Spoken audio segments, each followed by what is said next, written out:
Us to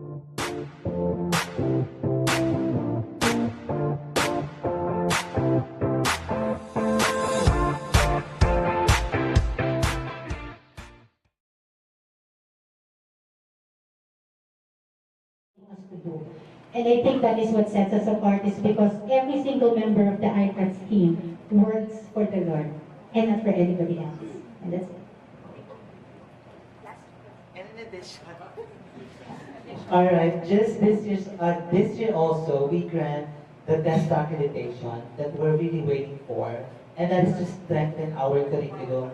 We have a standard right now with the test standard, and we're really thankful that we are now actually doing the test way of teaching for our students.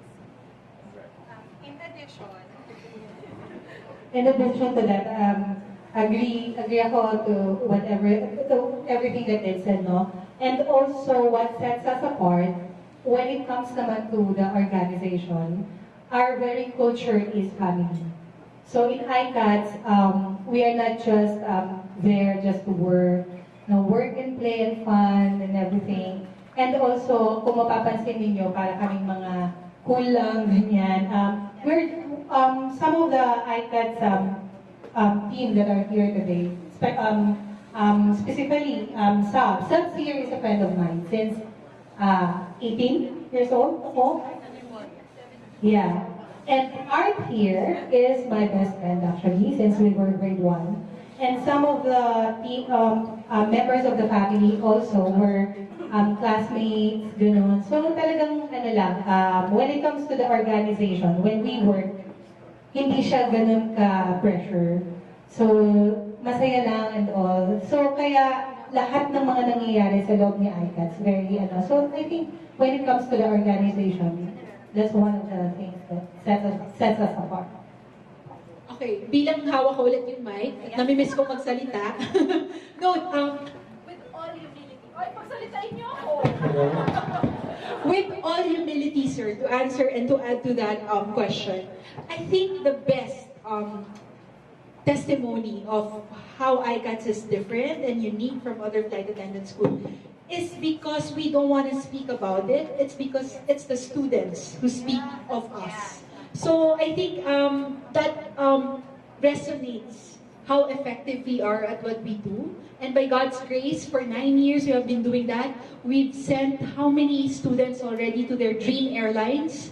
And not to mention na hindi sila palipat-lipat. They stay in their airlines. They are loyal to their airlines. And that's because we impart that character in them. Kasi po, nakakasilaw ang pera.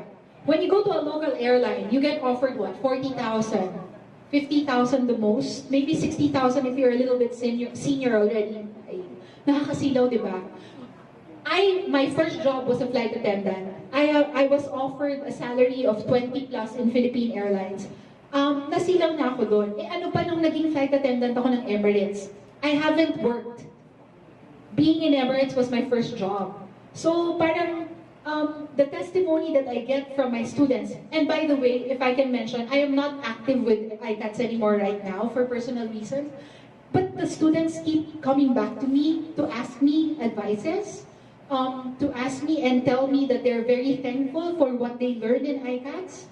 So I think yun yung best testimony. So siguro in a sense, I would say try to visit the ICATS Facebook page, the recommendations and the reviews of the students that are with us and have successfully flown. It would tell you how great a company ICATS is. And we're very proud, not because, wow, ang galing natin, kami yung number 1. No, we're very proud because we're doing it for the Lord. So I think yun po yung pinaka-important. Yeah.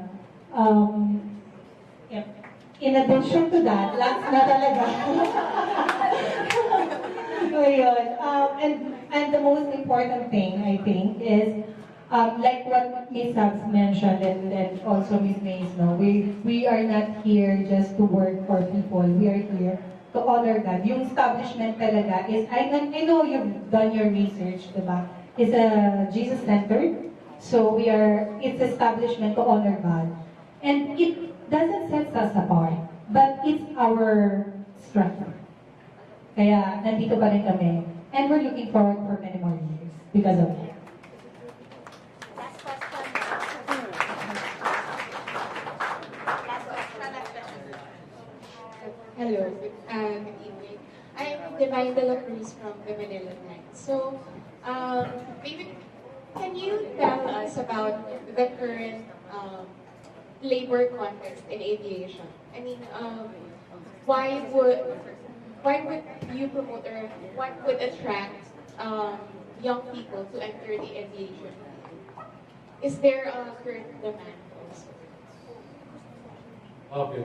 I'm still working as a flight attendant with Royal Air.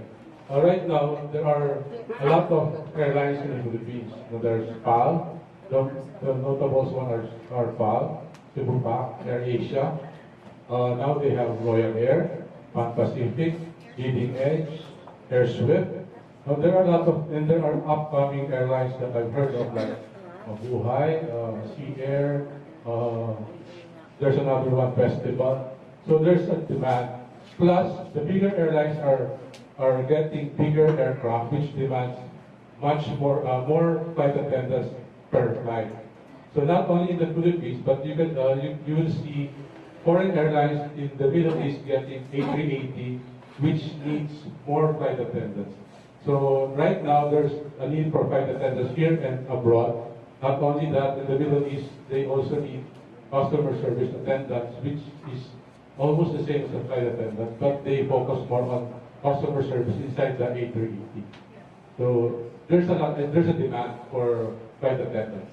Plus, but just to add, being a flight attendant is not the end of the career. We have students who as flight attendants who are now pilots for PAL, Cebu Pacific, and other airlines. So it's a continuous progress for the aviation in the Philippines. Okay, that's it. To answer your question, the demand is in a global scale. We're not just talking about the local market here, but we're also talking about foreigners who are coming into us because they also want to become flight attendants. Hence the reason why they enrolled to us one time or another. I think the Japanese students, although they were here, the Japanese and the Koreans, they were here because they very much believe in what we can deliver to them. And like what we said, I think the flight attendant school, how do you call it, the schools, I think this one is quite limited. We only have one here in the country. I don't know about, I can't really speak for the other countries, but we don't have that, I don't think they really offer that much abroad. That's the reason why they come here. We have Vietnamese, Koreans, Japanese, we even have Brazilians. And because you know why, the reason they also, one of the reasons why they also come to us because we have very, very stringent measures when it comes to taking in flight attendants. Here, it's only in the Philippines that you have to learn to know how to swim unaided. If you want to become a flight attendant abroad, it's easier. Why? Because all you need to do is wear a life vest. But here in the Philippines, you have to learn to swim on your own without the benefit of any without the benefit of any flotation device. That is why when you want to work abroad as a flight attendant, usually the Filipinos have already the edge. That's all I can say about that. Thank you for that. Just for the last question, I've noticed that some of the profiles of the scholars is that they came from a different field, so they are now having career shift. So I want to know why they chose to the flight attendant field. Siguro, for one, si Ferdinand Adriano, you came from the BPO field, diba? And then, why are you having a career shift? Yeah, decided to change your career path. Hi po, good evening. Well, to be honest, up until now, I'm currently working at one of the BPO company in Makati. And to answer your question po, from the moment that I heard something about ICATS, from the moment that I heard about being flight attendant is, that's the first time that I set goals in my life. Then, kasi I graduated business course, then business economics, major in business economics, then nag-work ako for BPO company. Then right now, I really don't know kung saan ba talaga ako pupunta. gusto ko magpulis, magsundalo, ang dami kong gusto na hindi ko na talaga alam kung saan ako pupunta. Then, nag-pageant ako, I heard ICATS. Then, nag-research ako about scholarship. Then, up until now, natanggap ako. Then, doon lang, ito lang yung moment na, ay, ganito na yung first step na gagawin ko sa buhay ko. Alam ko na kung saan ako pupunta. Nakikita ko na, napipicture ko na yung myself ko in the future about this scholarship and about ICATS. So, I thank them a lot for this. Then, that's the one of the reason kung bakit pinupush ko to while working. So, yun po.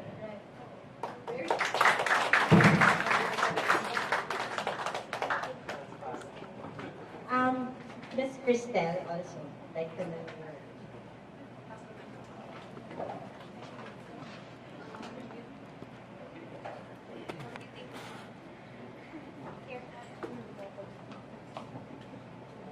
Hello po, good evening. So, I am from PLM po, and I graduated with a degree of financial management po. So, to be honest, it is different from Ferd's story po. For me po kasi, I really wanted to be a flight attendant since I was a kid. But in Pamantasan po kasi, there was a fee po before. When I entered the PLM po, there was a fee for the tourism course, for the travel fees po, ganun. So, that is why I didn't pursue, because I might not graduate if I cannot sustain the financial needs for that course po. So, I choose a different path for, I think, where I can also excel. That is why I choose the financial management course po. And then, I've heard of ICATS after I graduated, and then I think that is really not an accident that I know about the ICATS school. So that is why I tried and grabbed the opportunity to try this scholarship. And luckily, I've been part of the scholars.